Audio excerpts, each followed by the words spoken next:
Hi there and welcome to my channel. Today's project is for the Vicki Boutin design team, and this week we were asked to work projects about moms using florals. And if you know my work, then you know I love florals and I love mixed media, so this was a match made in heaven. For this project, I have pulled a few pictures from my sister and my nephew, and they have a really close relationship. And like I said before, don't tell her I told you this, but she knows anyways. She's bringing up a mama's boy. So I took a few pictures of them and the type of relationship they have, and I'm going to use them to create this layer. So I've already pre-essed some my background. This is a foundation paper that I've added some yeso to it, and my idea is I'm going to work an impression of one of the color Kaleidoscope stencils. This is the one that has the bigger circles that go into small, but I want to use I'm going to use a little bit of iridescent glaze mixed with yeso. Why I mix them together is because I want to take away that grayish tone from the iridescent glaze. I'm not a fan of silver, and I want to take some of the grayish tone one, and the second one, when I mix them together, it makes it whiter, and it also takes a satin finish to it, which I really love. So all I'm going to do is I mix them together, and then I'm going to use my wedge to apply the paste through the stencil onto my page. And you're going to see that using a wedge is a great way to use all your mixed media, even if you have a little bit, because you can apply pressure and make sure that even the little bit goes a long way. So you're going to see that all I'm doing is applying pressure one single way. I'm gonna go from top to bottom, and then I'm going to move the stencil a little bit just to create that, make sure that the impression goes longer than the 8 inches that is the stencil. So I'm going to move the bottom part with the smaller circle art. I'm going to move a little bit just to extend that part. And I'm also going to flip the page a little bit to add a little bit of the bigger circles. Even though that part is going to be covered and a lot of the mixed media pattern is actually going to be covered, I still want to have those little peaks or pops of color in the background and the texture. So like I said before, mixing the two pastes together gives you a wider paste to use, a more satin finish to it. Using the wedge is going to give you it's going to be a great way to stretch your media, because it's going to lend you to add more pressure and use all of the media that you have. And then don't forget, I'm not going to go like, you're going to think that I'm making it a mess. I'm okay with some of the circles are not covered completely. If the stencil is not rectangular, I'm actually going from something like that. And I'm going to set it aside to dry. And I'm going to start building on some of the, start working on some of the ideas that I have for this layer. So I wanted to add paper to the top of this layer.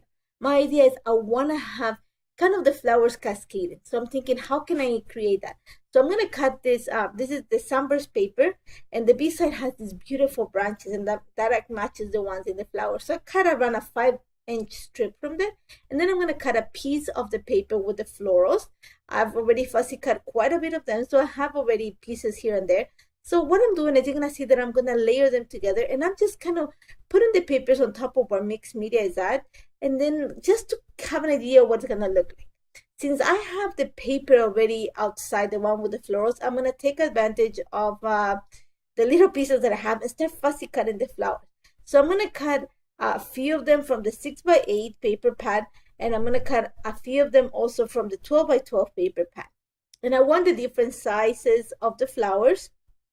And also, because I'm going to use them as layers, like I said, my idea is to have them cascading. One of the things you're going to notice is I'm fussy cutting, and I'm really, when it comes to fussy cutting, I like to be very detailed. So one of the things that I'm doing is I'm leaving a little bit. It's a very tiny little bit of white edge around each one of the elements. And you're going to see that I fussy cut every single element, but I'm leaving a tiny little bit of white edge. And I'm leaving that edge because it's going to help me when I layer them to separate them. It doesn't look like a one big blob. And you're going to see, you can actually see some definition of where the leaves start on one and the other one start. It's just a preference. It works. I like that idea. So I'm going to take it off camera. And actually it took a while to fussy cut some of them, but I'm going to come back in between just to work the mixed media for the background. So my idea now, this is a super simple mixed media. I think you're going to love it. It's going to give you an effect with very minimal work. So what I'm doing is I'm going to use 2 colors of the watercolor marker. I'm using Blueberry Pie and Mint Julep. And I wanted a very tealish, bluish look for the background, something very masculine, but that was going to contrast softly the flower. So for this, all I'm mixing is a little bit of the watercolor with a little bit of iridescent paint, sorry. And how I created my paint is I had a little container of iridescent glaze that was about to dry, and I added water to it, and I just swish it once in a while so I have paint ready to go. So I mix a little bit of them together, and then all I'm going to do is add some water to my background. Remember that I had pre-yes on my background, so the water is going to slide and move around nicely without soaking into the paper. I add some, like I said, I add some water first to my background, and then I add the pigment and literally just use a round brush just to help the pigment move around. And all I'm going to do is lift up the paper, tap it to create the drips, or then just you're going to see that I move the paper to have the paint naturally go between the nooks and crannies that I created on my background. Once in a while, I'm going to bring a little bit more of the pigment. You're going to see that I'm even going to dot some of the marker straight onto my layout just to keep that accent of the color. And then I'm going to add splatters around the way. And since I have the idea more or less where I want to put my pictures and where everything's going to go, all I'm doing is making sure that I have enough mixed media on the background to cover where all the pieces are going to go together. And you're going to see, like I said, it's super simple mixed media. I'm doing very little work. I'm actually going to lift up the paper and let the paint do its work on its own. Just make sure that for this to work, you have to make sure that you have pre-yes on your page, because that's the only way that the water is going to stay afloat of the paper without soaking in, and it's going to give you time to move it around. And you're going to see that as soon as I put the paint down, it slowly starts stretching, and that's because there's water underneath. So all the pigment is doing is just kind of spreading to where the water is at, and all I'm doing is lifting the papers, moving it here and there, just so the paint naturally moves.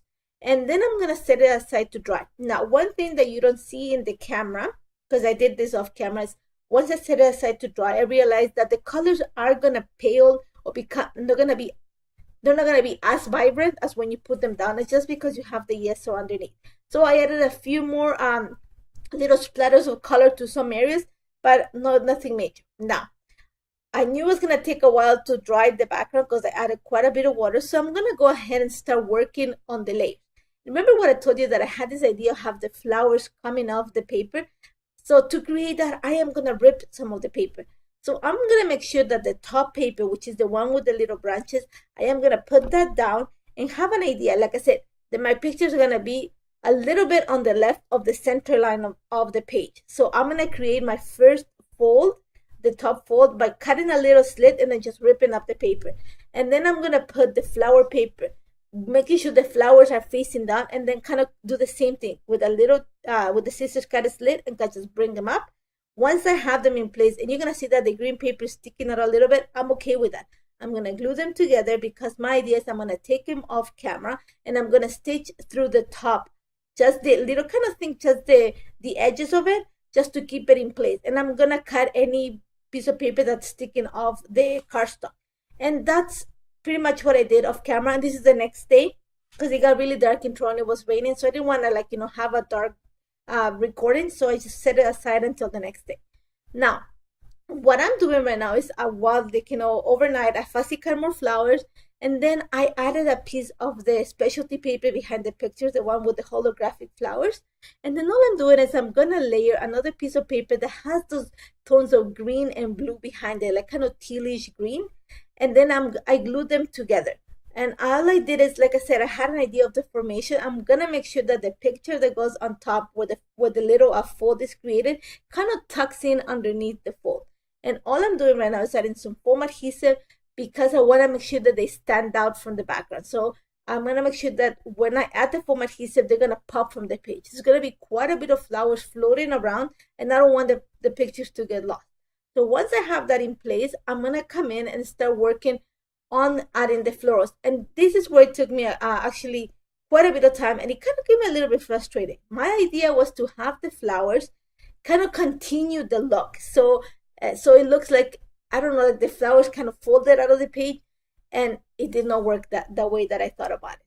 Trust me, I tried. I had to take it off camera, go outside for a walk with the dog, and then come back and just give up on the idea. And I think it doesn't look bad, but it doesn't look as I thought, because my idea, when I folded the paper, I didn't realize that some of the flowers are going to be in the opposite way. So it's hard for me to have the the continuity of the flowers without probably having to cover their faces completely. So I have to give it up and decided on adding the flowers so that they look like they're falling towards the right of the page. And I love how this turned out. Even though it's not the idea that I have in mind, I actually love how this turned out. Now that I have all the flowers in place, and you saw that I added some foam adhesive behind it, I'm going to work on the title.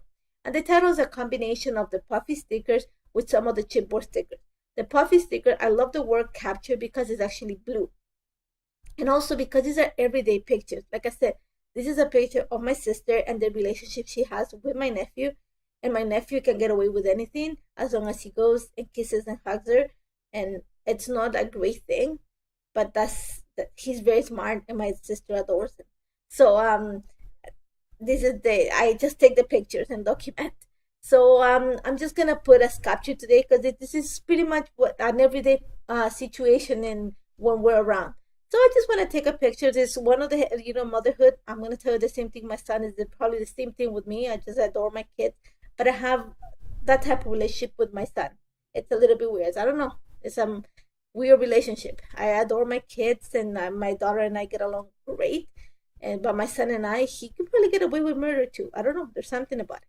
So all I'm doing right now is I'm adding some stickers. I am gonna stay with black and white stickers. I'm using the ones from the cardstock stickers and also the ones that come in the buildable layer stickers. I don't want to add that much color because I think the flowers and the background are doing quite a bit of the work, and I don't want to have anything competing. So black and white stickers, a few hearts. You're gonna see that I add those white hearts. They have the holographic look, and then I'm gonna add my lines with journal. And just to finish, I'm gonna bring some of the puffy hearts. These are the ones that come in the with the puffy words, and I'm gonna try to find the ones that have a blue or teal or a little bit of green, just to bring the colors in the background. Even though you don't see the background, you see little pops and like little peaks of the color in the back, and I'm okay with that. I actually like it. I think the florals are gonna take over everything.